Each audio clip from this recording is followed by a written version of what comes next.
You don't have to be into video games to know that this is the new season for the next generation of consoles from Microsoft and Sony. But Microsoft did something different this time around. About a month ago, they sent out early review units to YouTubers.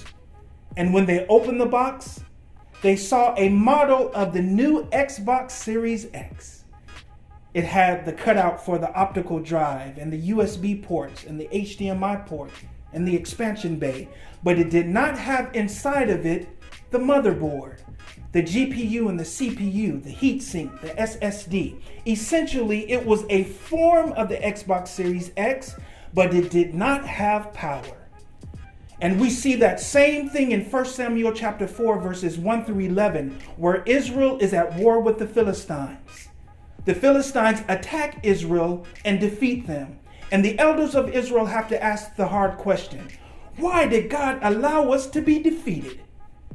They come up with a military strategy to call from Shiloh the Ark of the Covenant, an object that was pivotal to the spiritual well-being of the nation.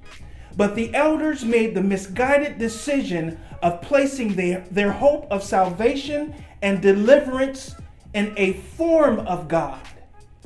Yes, God revealed himself at the mercy seat of the Ark of the Covenant. Yes, he manifested his glory between the cherubim. But the Ark of the Covenant in and of itself did not have power.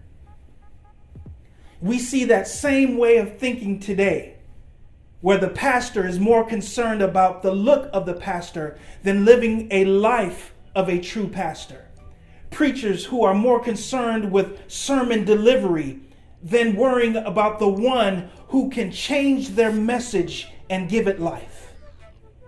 Praise and worship leaders, singers, and musicians who are concerned about the style and technique of what they do, totally overlooking the one who can transform their gifts and their talents to produce fruit for the kingdom. God is simply saying today, I want you to want the real thing. I don't want you to walk in form without the power.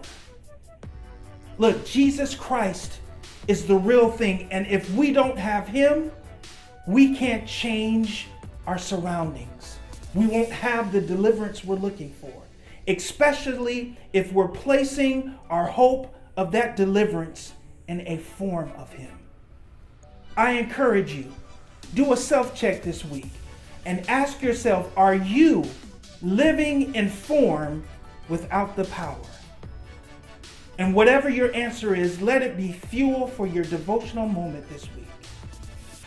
Thank you for watching this video. Please hit that subscribe button, hit the notification bell, and we'll see you on the next one. I'll be praying for you.